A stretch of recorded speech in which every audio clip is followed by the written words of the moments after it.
All right, let's go ahead and get started here. Oh, no, not at the monastery. It's in New York City. What do you do there? What do you call this? Transfiguration. Transfiguration. That's for the budget. St. Patrick's. No, we don't offer degrees. You have to go to the BA now. Okay. Well, as many thanks to my hardcore people here who keep coming back week after week. I'm so grateful. So great. We're going to just revamp here and start at the beginning.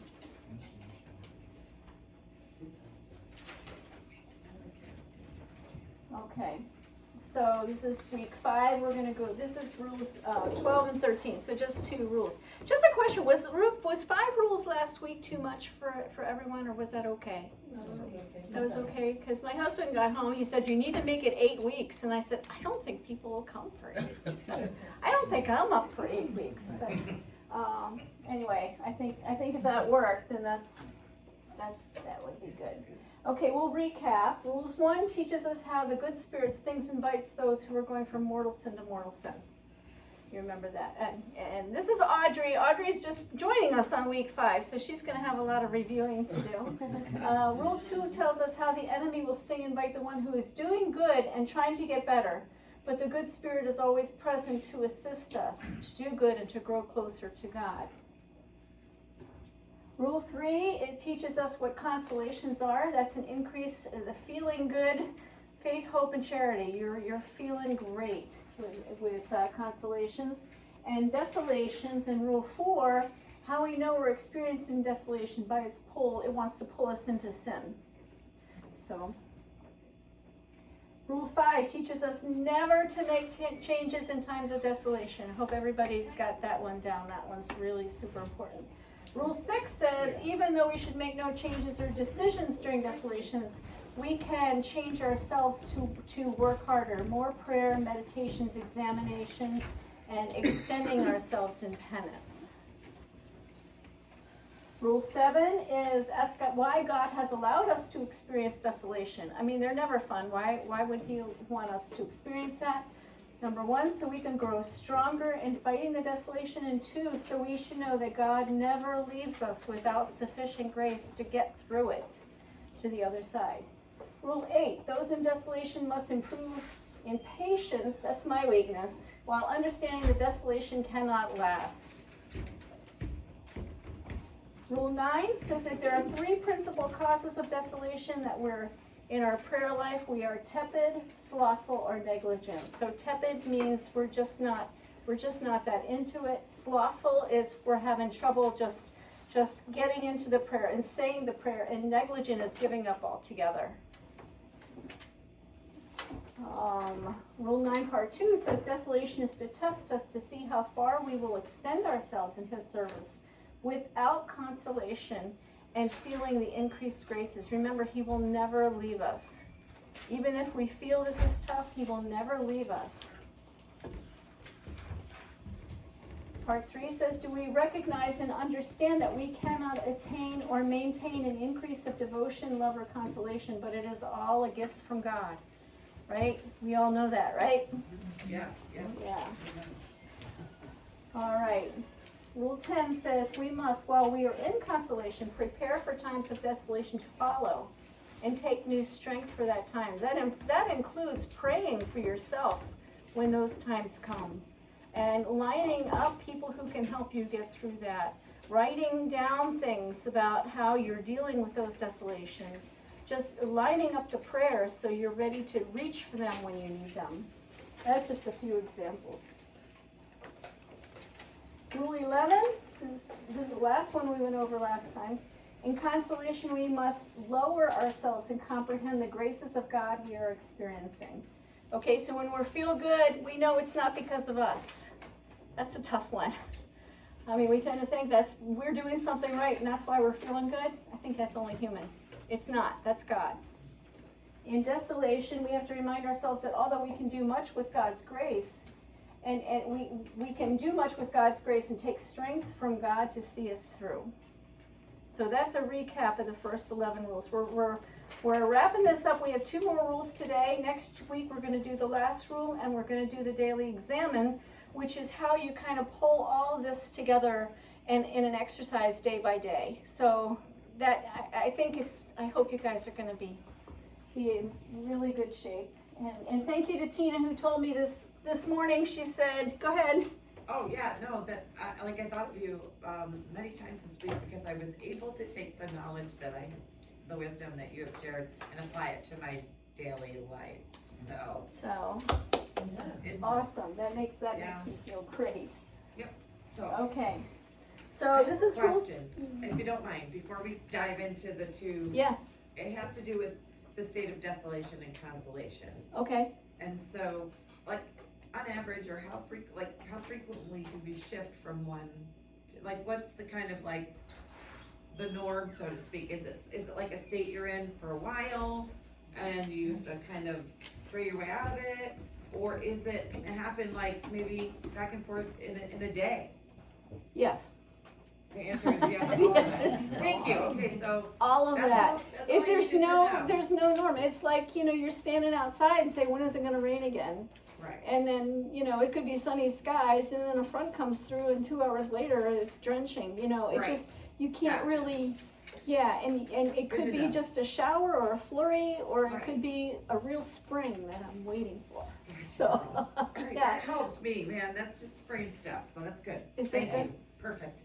I remember reading a book about, I guess it was of Mother Teresa, and apparently she was in desolation for 40 years. Well, that was, okay, it's a little bit tricky because here we're studying Ignatians, and she was talking about another spiritual system called from St. John of the Cross. And what she was undergoing was something called the dark night of the soul, Right. Yeah. which is the next to the highest level of prayer, actually. It's like an extreme test of God that, are you going to stay constant? When you're not hearing from me, you're not. And she even doubted that God was real at some times, but she stayed the course. So it was an extreme form of desolation that she was in. So, that's why she's a saint. I remember one of the quotes of her was that she said, "Don't leave the chapel." Yeah. And that meant, that reminded me of what you had said about don't change your Yeah, don't your change your prayer life habits, when you're in spiritual desolation. practices. Yeah, well, she's an extreme example of what to do when you.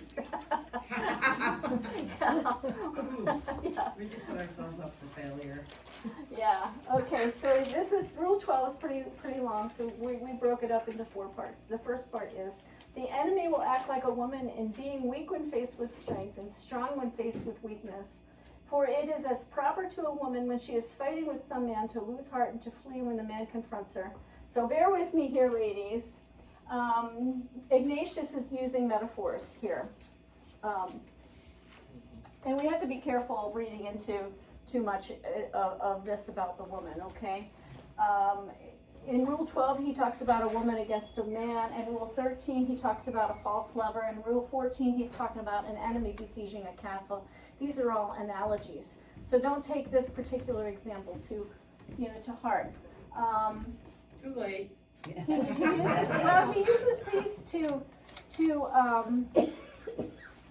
to give us an example of what he's talking about. And if this sounds grating to you, it's because it should sound grating to you. Because this should never happen. It should never happen. A man and woman were meant for union, for complementarity, for helping each other, it's the yin and the yang, to use the Eastern philosophy, and this should never happen. So if this bothers you, it should bother you. Okay? Been happening for years. We have a shift focus also here with Ignatian. And before these rules, he was talking about desolation, consolation. But here he's talking about temptations. Okay, so this is a pretty basic shift in his philosophy.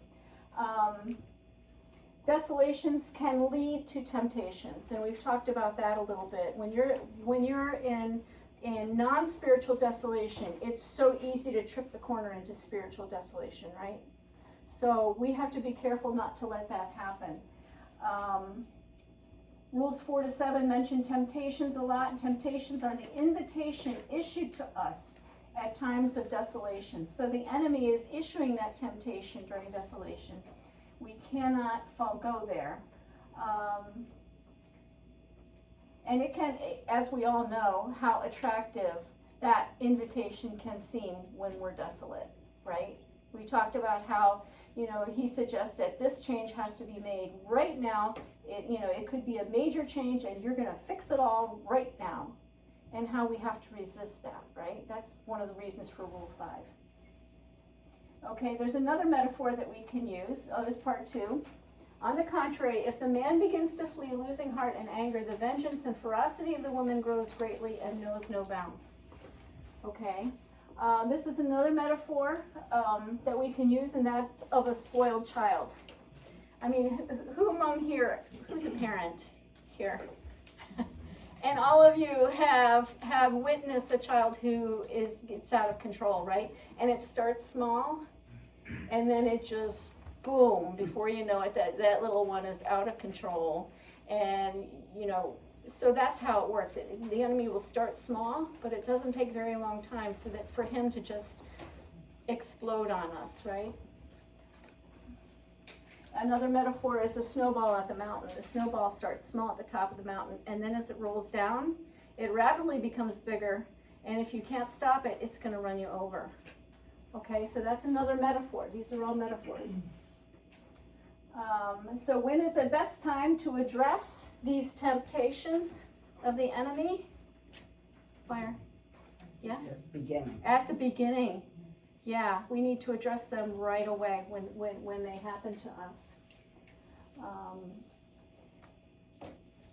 Now, it says here that the man begins to flee. Now, whoever imagined that the enemy might flee and lose heart? You know who the enemy is. I think, Audrey, we're talking about, Satan and all his evil minions and spirits and all that. Okay? He can flee and lose heart. Is that because of us? No, it's not. And this can happen so easily when we can't fight him alone. As I said, the enemy is way too powerful for us. And he might start with a suggestion like, I think I'll just put my rosary away. I'll say it later on instead of right now. I don't feel like saying the rosary right now. I don't feel like, this one spiritual, I'll just do it later. Is it more likely to happen later than right now? No. If we're willing to delay it, it probably won't happen. And that's the beginning. That's the snowball at the top of the mountain, right? When you say, okay, I'll just do this in half an hour. I'll finish what I'm doing. Don't do that. It's got to start right away. But when you can do that, he will leave you alone. If you can address it when it's just a temptation, that's the best time to fight back. Okay? Let me see. In the same way, it is proper to the enemy to weaken and lose heart, fleeing and ceasing his temptation when the person who is exercising himself in spiritual things confronts the temptation of the enemy firmly, doing what is diametrically opposed to them. So we talked about if your habit is to go to do adoration and you get there and you're thinking of all these other things that have to get done and you're feeling restless, you're thinking, I'll just stay 45 minutes and I'll leave.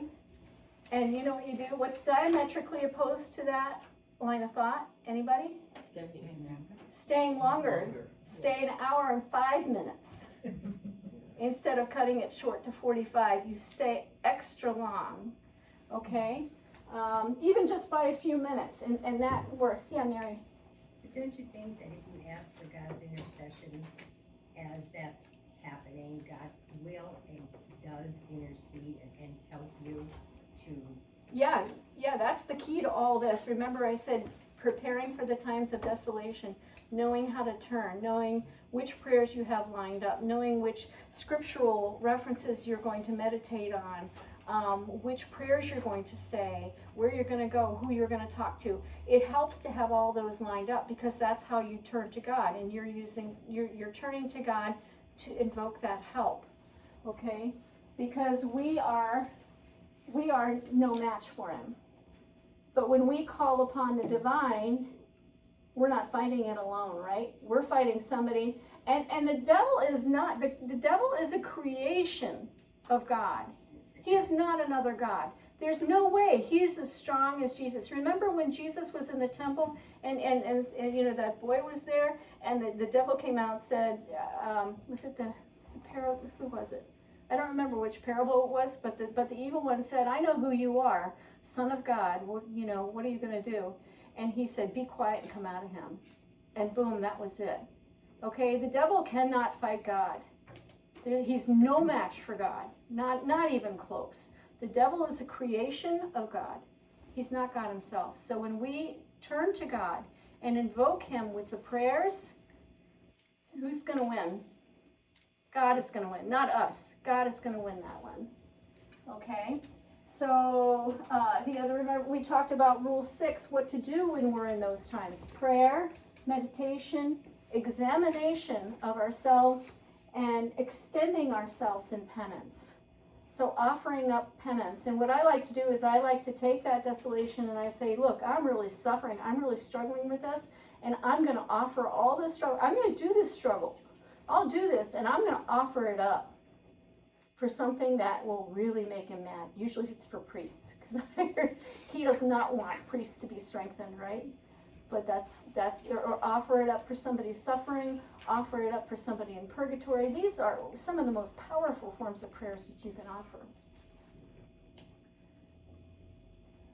Okay, and part 4, on the contrary, if a person who is exercising himself begins to be afraid and lose heart and suffering the temptation, there is no beast so fierce on the face of the earth as the enemy of human nature in following out his damnable intention with such growing malice.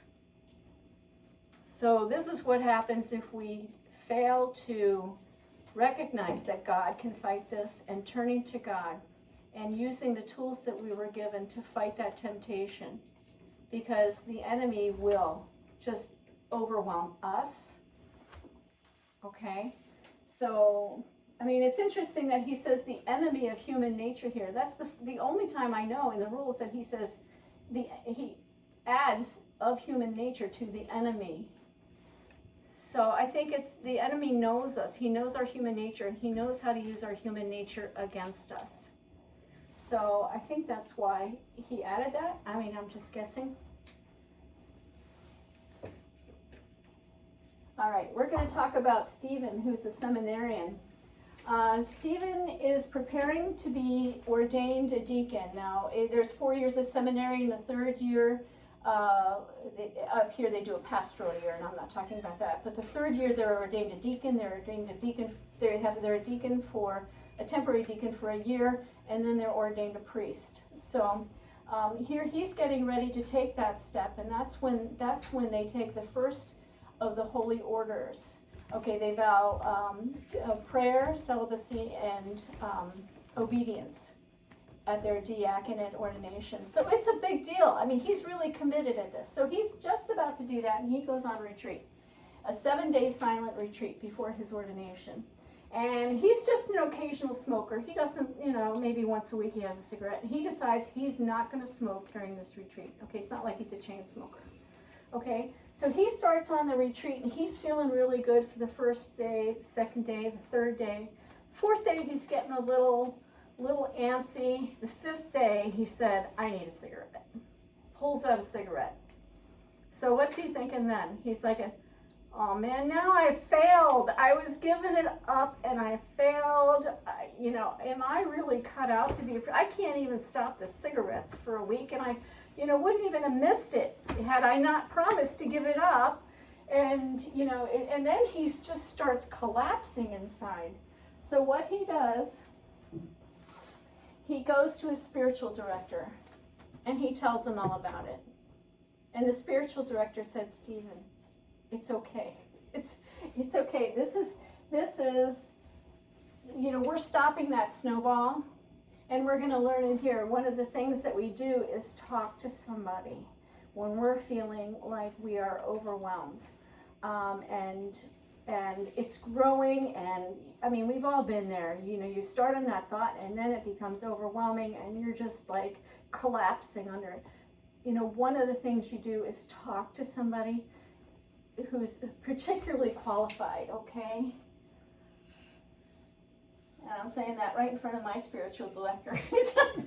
my speed dial here on my phone. So thank you, sister. Okay. Let's see, yeah. Okay, so, let's talk about Eve. Eve said, the serpent came in and he said, did God say, you shall not eat of any tree in the garden? And she says to the serpent, we may eat of the fruit of the trees of the garden, but God said, you shall not eat of the fruit of the tree in which is in the midst of the garden, neither shall you touch it, lest you will die. And he says, you will not die. Okay, what Eve did here is Eve engaged with the enemy, engaged in dialogue with the enemy. She started talking back to him, and she opened the gate to him to say, you will not die. The father of lies, right? So that was her fatal mistake, really, there. Now, contrasting that to, this is the Judean desert. It's just such a dry and desolate place. But aside from that, there's a creek, a water that runs down there, and that's a monastery. It's very cool. Okay, so Jesus was led up to this by the Spirit into the wilderness to be tempted by the devil, and he fasted 40 days and 40 nights. And afterwards he was hungry. And the tempter came and said to him, if you are the Son of God, command these stones to become loaves of bread. And Jesus answered, it is written, man does not live by bread alone, but by every word that comes from the mouth of God. Did Jesus engage in dialogue? He didn't. He quoted scripture. He went directly to scripture. And it's interesting because when he says to throw yourself down and the angels will catch you, and if you look at that scripture, the following line is, and he shall step on the adder. It's like, the devil didn't say that part. Okay, St. Francis of Assisi strove to maintain, quote, the oil of gladness, which was the consolation, okay, the unction of the Spirit is what he called it. He avoided the miserable illness of dejection, which is desolation, right? If it began even a little, he would have recourse to prayer. He had it down. As soon as he started feeling it, he would turn to prayer. And he said, if the servant of God, as may happen, is disturbed in any way, he should rise immediately to prayer. So St. Francis, did this on his own.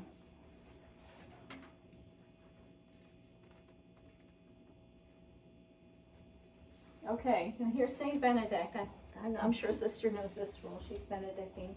Rule 72. As soon as wrongful thoughts come into your heart, how do you think he finished this?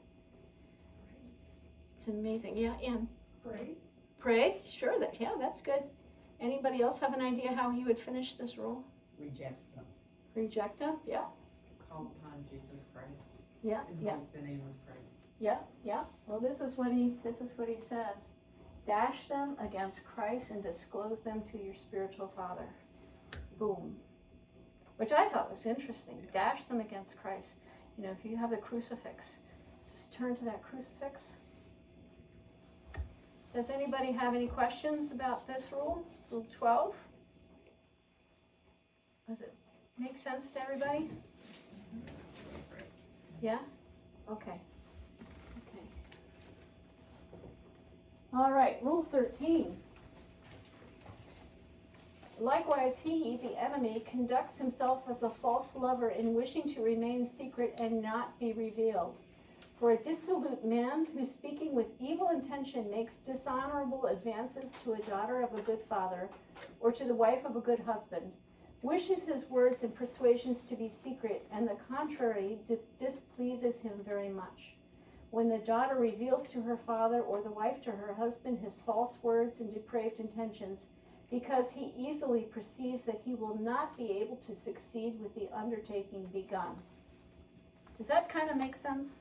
Again, it's another metaphor. The enemy wishes his efforts to be kept secret. He works in darkness, in silence, okay? So when we are feeling this way, when we are feeling desolate and alone, and we keep it to ourselves, who are we helping? You know, We're helping the enemy when we keep it in darkness or, silence. So to do the opposite is we can't keep silent. We can't keep it under cover. We can't keep it in the darkness. We've got to bring it into the light. And this rule is almost as important as Rule 5. It's really critical to not keep this silent, not keep the works of the enemy to yourself. Okay? If you practice Rule 5, don't make any changes to your spiritual practices. And when you're feeling this way, to tell somebody just those 2 rules. If you only have those 2 rules, you're going to be doing really well.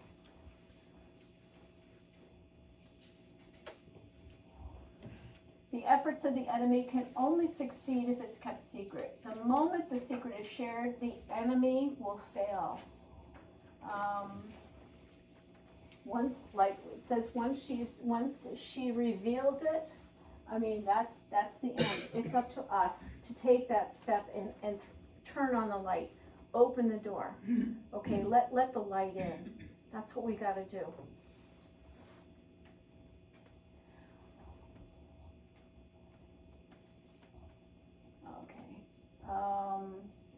A metaphor again. This is part 2. In the same way, when the enemy of human nature brings his wiles and persuasions to the just soul, he wishes and desires that they be received and kept in secret. But when one reveals them to one's good confessor, or to another spiritual person who knows his deceits and malicious designs, it weighs on him very much, because he perceives that he will not be able to succeed with the malicious undertaking he has begun, since its manifest deceits have been revealed. Okay, it almost sounds like he's saying it over and over again, but this is, he hasn't wasted a word. Remember, all 14 of these rules were written in 1,236 words in Spanish. And there's been so much written. He didn't write a single word that wasn't important, that he felt he could. So the fact that he's kind of rephrasing this means that this is incredibly important.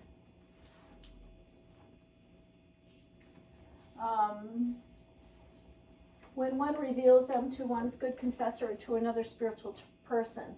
Okay, we're going to talk about how to find somebody like that. Because if you tell somebody who is not spiritually aware or spiritually knowledgeable, then, that could hurt you. Because they might be telling you the wrong thing.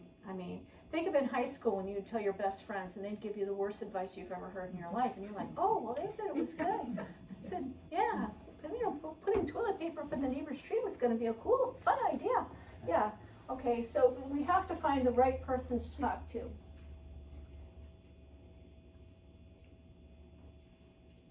The enemy's tactics. Keep these burdens secret. Okay, we talked about that. He doesn't want you talking to anybody about it. He's going to give you doubts. He's going to give you fears. And these burdens that will cause us to lose peace in our spiritual lives. Okay? Do you have burdens that are keeping you away from God? That's a question you should be asking yourself when you're feeling like you're feeling this desolation. Is there a burden that is keeping you away from God? Okay? These are burdens that the enemy is urging us to keep secret. Okay, so we need to do what's diametrically opposed to that. So don't keep it secret. They could be things from our past. They can be things from our present, which we've never spoken to anybody about. And they can be, and we have to be really reverent about these things. I mean, these are very heavy and delicate issues that people are going through. So, yeah, you need to recognize the weight of this, but it's going to help you to divulge them to someone, to the right person. If it's a spiritual burden, then it is possible to find help with a wise spiritual person or confessor. Choose carefully. Okay? Ignatius emphasizes one good confessor, knowledgeable, who knows the enemy's plans and designs. Okay, so here's how you'd find them. You know this person through previous confessions, and you trust them. A person who is not familiar with the enemy's tactics can result in harm. And a good spiritual director can see that the captives are set free. Okay, and it's a great thing to have a spiritual director. Just saying. Just saying. Okay, so where else can you turn? If you don't have somebody like that, you could just go to confession to a priest and pray that you get one that's gonna be responding to you. Some of them are better than others.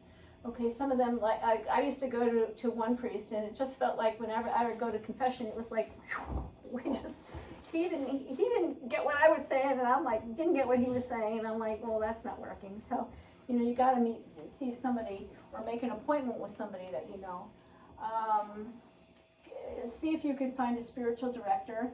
Another opportunity is to go to retreats, if you can. I mean, there are retreats all over the Northeast that you can go to for a few days. I mean, I know the Transfiguration Monastery where a sister is. You take people just for a few days or for a week or more. And I heard the bishop say, I might come visit you the other day. So, yeah. So that's not too far away. That's over in Windsor. Spiritual friends can provide encouragement in living the rules. Okay, they might not be able to guide you as completely, but they ask for people to pray. Ask for people to pray for you. The parish community, if you go to church and just pray as a community. If there's a time for intention, some of them let you say, some of the smaller parishes, like a daily mass, they'll say, anybody have an intention? You say, yeah, special intention. You don't have to say what it is. It could be for you. And married couples can help each other, right? They can, yeah, okay. that can be appropriate, or maybe not. But hopefully that your husband or your wife, will help you walk close to the Lord, right? And any mixture of all of those is a great resource. Okay, we all have non-spiritual burdens that we suffer through. And if there's deep psychological wounds like abuse, then like I said, you need to find professional help. And there are spiritual psychologists out there that are very good. If if your faith is very important to you, if you find like a Christian psychologist or therapist, they can really help you. This person needs freedom from this burden, but it's not spiritual if it's non-spiritual. So this person might require the help of a wise professional with appropriate training. Okay, here we have an example. One of my favorites again, Saint Therese of Lisieux. Okay, how many of you are familiar with Saint Therese's journey? Anybody? Okay, a couple of you. Okay, all right. Saint Therese knew that she wanted to enter the Carmelites. She was the youngest of 5 daughters, and her older sister had gone into the Carmelites, and eventually all of them ended up in the convent, all 5 sisters. But she knew that she wanted to go into that convent from a very young age. And the older she got, the more sure she was. She petitioned her priest. Then she went to the bishop, and the bishop said no. So she went to Rome and met with the Pope. And it was supposed to be a silent meeting, you know, where he blesses you and you move on. Well, she grabbed his hand and was crying out to, please let me get into the convent. And he said, you have to go to your bishop. And so she did, and eventually they let her in the convent at the age of 15. So she was very young when she got in there. That was an exception to the rules. Okay, so we're going to read from her diary. Oh, did I bring the book? Okay, I think I left my book at home. What happened was, the night before she was supposed to take her first vows, she experienced this torment of, you know, who do you think you are? You are not supposed to go in the convent. This is the wrong move for you. You are way too young. You're not certain. You need to get out of here as soon as you can. And she was tormented. So the first thing she did was she went up to the novice sister of novices, pulled her out of what she was doing and said, I have to talk to you, and just told her everything. And the novice master said, it's okay, you are in the right place, you are doing the right thing. This is just the enemy. You're going to take your vows tomorrow and everything's going to be good. So she went to somebody who was able to help her recognize that this was one of the enemies.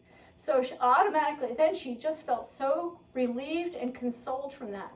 But remember when we said that you should go over and above where, you know, what you think you should do? So she went to the superior and told her the same thing. And then she laughed and said, Therese, you're good. You can do this. You belong here. And then she got up the next morning and was overjoyed to be finally making her vows. So that's the story of Saint Therese. I mean, she's a saint, and she experienced this the night before she was going to take her first vows. So none of us are immune from this. And I think, I heard at one point, Saint Therese never committed a single mortal sin in her entire life. So she lived a saintly life, and she still experienced this terrible, terrible trauma. Okay. All right, Thomas Merton. Who knows about Thomas Merton? Okay, a few people know. Okay. And I was gonna read. I'm sorry, I left my book at home. Thomas Merton was sure that he was discerning. He was teaching at St. Bonaventure University, and he discerned that he wanted to become a priest. And then he became terrified. He was like, there was one priest that he wanted to talk to about it, and he was terrified to go see him. So he came out of the classroom and looked up and saw his light on in his room and said, I'm going to go pray about this some more. Went to the chapel, came out, the light was off. And he said, oh, maybe maybe I can still catch him. So he went somewhere else and saw him, and then he left again. He said, I'm not ready to talk to him. And then he was just in despair because he really felt that he was being called to be a priest, but he had these incredible doubts at that time. And so finally he said, I need to talk to him, but I don't know where to find him. But there was a priest, like a room where the priest retired to. And he says, I'll just check in there and see if he's there. He'd never walked in this room in his entire life because it was just for priests. He walked in and there was the priest by himself. And he walked in and he said, I'm feeling this, what do you think? And the priest came out and said, yeah, I think this is a good option for you. I think you should pursue it. And that's when he got the consolation. But he hadn't even rubber time. St. Therese took off right away for the mistress of novices. And St. Thomas Merton just put it off and said, no, I got to pray. Not yet, until he finally found this priest and confessed what he was feeling, right? Is that pretty accurate, sister? Going from my memory. Okay, so, yeah, and remember Steve the seminarian? Steve the seminarian who he was not going to smoke, and then he smoked, and then, so he broke Rule 5, and then he felt terrible, and then it just piled on and piled on. Well, Steve he broke like every rule, but the one thing he did right was Rule 13, is he went to or Rule 14, he went to his spiritual director and told him. And that was enough to pull him back, and he was ordained and was very happy as a priest. So, All right, some other tactics of the enemy. Things that he will tell you when you go to speak to this person. I could speak with him, but he's too busy. I wish I could speak with him, but I'm too busy. If I talk about this, he or she will laugh. He or she will never understand.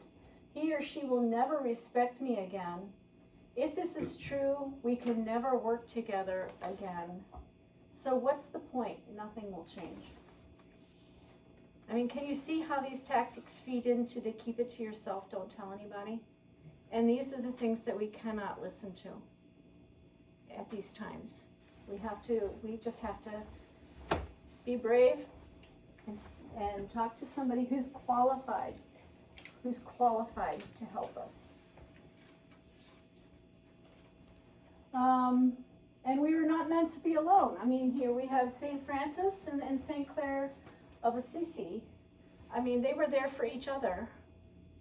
We all need other people. We can't fight this by ourselves. So, yeah, that's a great example.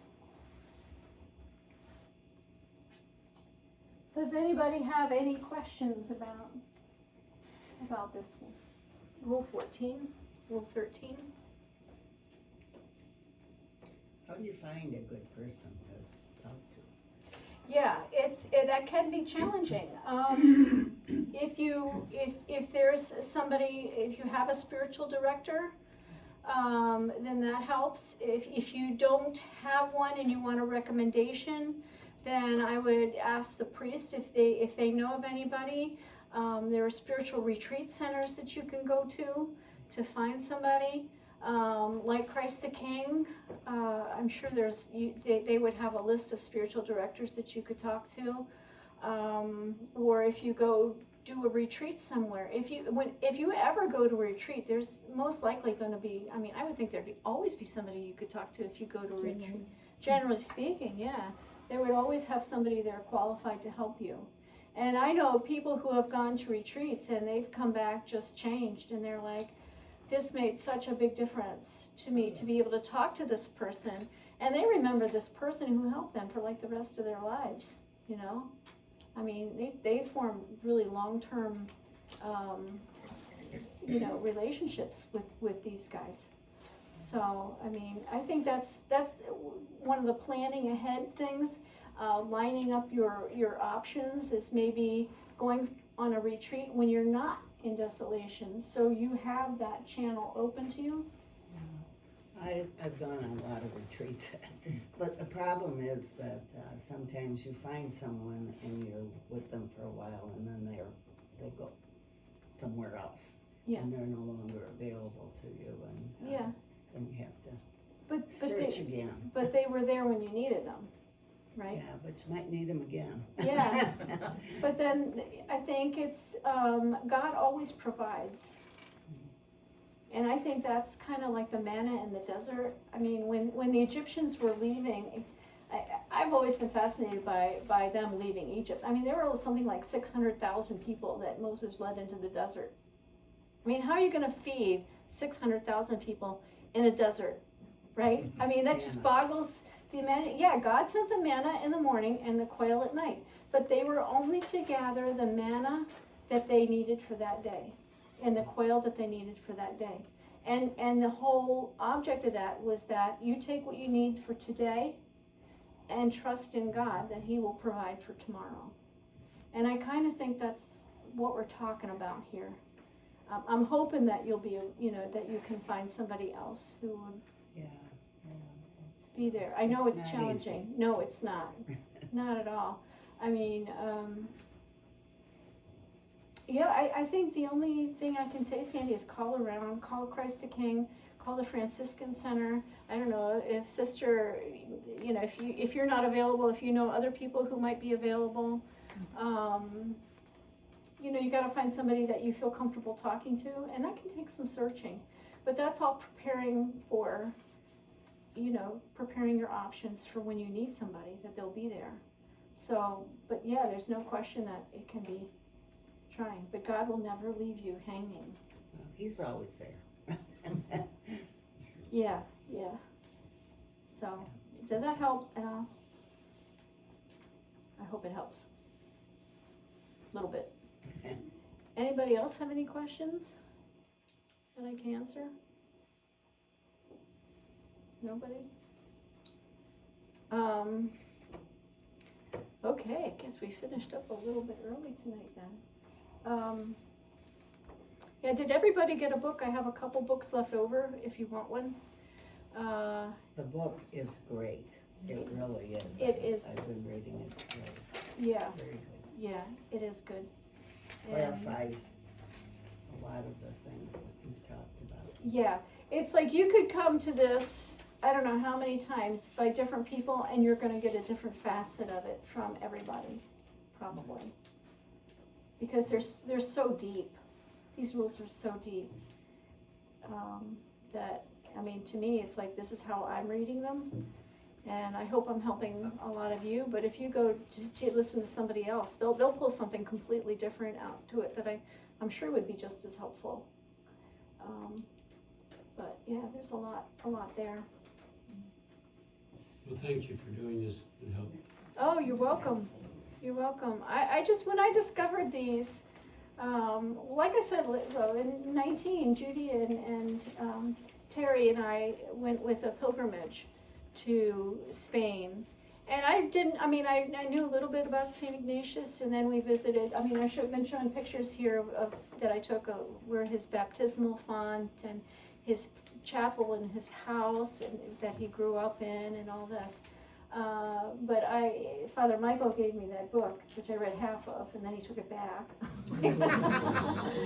So, but that, it really piqued my interest, and I'm like, the 14 rules, I gotta find out about this, so I'm reading them, and I'm like, well, it's hard to digest those when you're just reading them cold. And so I began to really research them. And when I did that, especially when I was going through grad school, I had to write a paper on spirituality. I'm like, well, I'm doing Ignatius, heck, I'm already into that. And just researching them and finding out what they really mean, I'm like, this is life-changing, really. Figuring out how to deal with those dark moments when you just feel like you're falling off a cliff and you're in a pit and never find the light. Yeah. I think the examples that, after some of these that you've given, the practical ones like Stephen and all, I think those are very helpful. Good. They're very helpful. Good. The book has a lot more of those. Yeah. Yeah. Yeah, and thank you for Sister's cell phone number.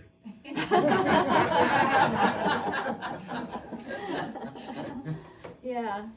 Well, she's great. She's a good listener. So, yeah, I guess that's all I got for tonight. Next week will be our last Wednesday. We're gonna go over Rule 14, and then we're gonna go over the examen. And I have to tell you now, I am still working through that examen. It's kind of new to me, and I've been working on it for a while, but I think it's gonna take time for me. And from what I understand, a lot of people have to really work on it for a while before that gets. But it's a very practical way to apply all of these rules into a format where you can work on them. I sound like I work for Hallow, but I do like it a lot. And one of the things on Hallow is the exam. Oh. Learning how to do the exam. Mm-hmm. And then again, I've looked at the examen from many different sources, and they all seem to say something different. So, and it's This is kind of open-ended, yeah, but it's helpful. yeah, it's good. It's good. Seek and you shall find. So, yeah, good. All right. Well, thank you all so much for coming. Thank you, It's Mary. really great to have you. Thank you.